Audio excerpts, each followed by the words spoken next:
Ghost Recon Wildlands is a huge game, and at E3 2016 it was playable for the first time. After battling through the Cooperative demo, we had a chance to speak with Dominic Butler, lead game designer of Ghost Recon Wildlands, about the world he's helped create and the freedom it gives players to fight a four-man drug war however they see fit. What of what you're showing are you most excited for players to discover during E3? It's a game that we're very proud of, and I think that's the most exciting. Rather than a particular feature, they're getting to see that co-op is there and it's fun, and they see the opportunities in terms of vehicles, in terms of gameplay, in terms of approach. And I think in the longer term, when you can see those opportunities extended to the narrative as well, it's super exciting. Tackling the game today, we did it a couple of different ways, and it really highlighted that you can do this any way that you want to. The core thing is really about total freedom of choice, right? So it's about letting the player decide how they want to play, where they want to play, what they want to use, how they want to leverage the environment, the opportunities that are there.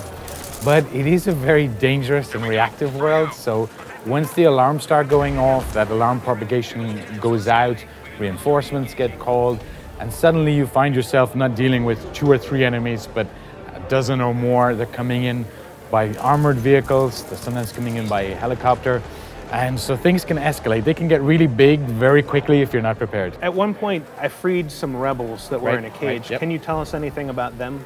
Yes, so the rebellion is there, they exist in the world. It's really the people of Bolivia that are trying to fight back, because their whole country has been taken over, right? So they're trying to fight back, but they're completely underfunded. There's a corrupt local government that are working with the Santa Blanca, so the people really have no choice, they have no support.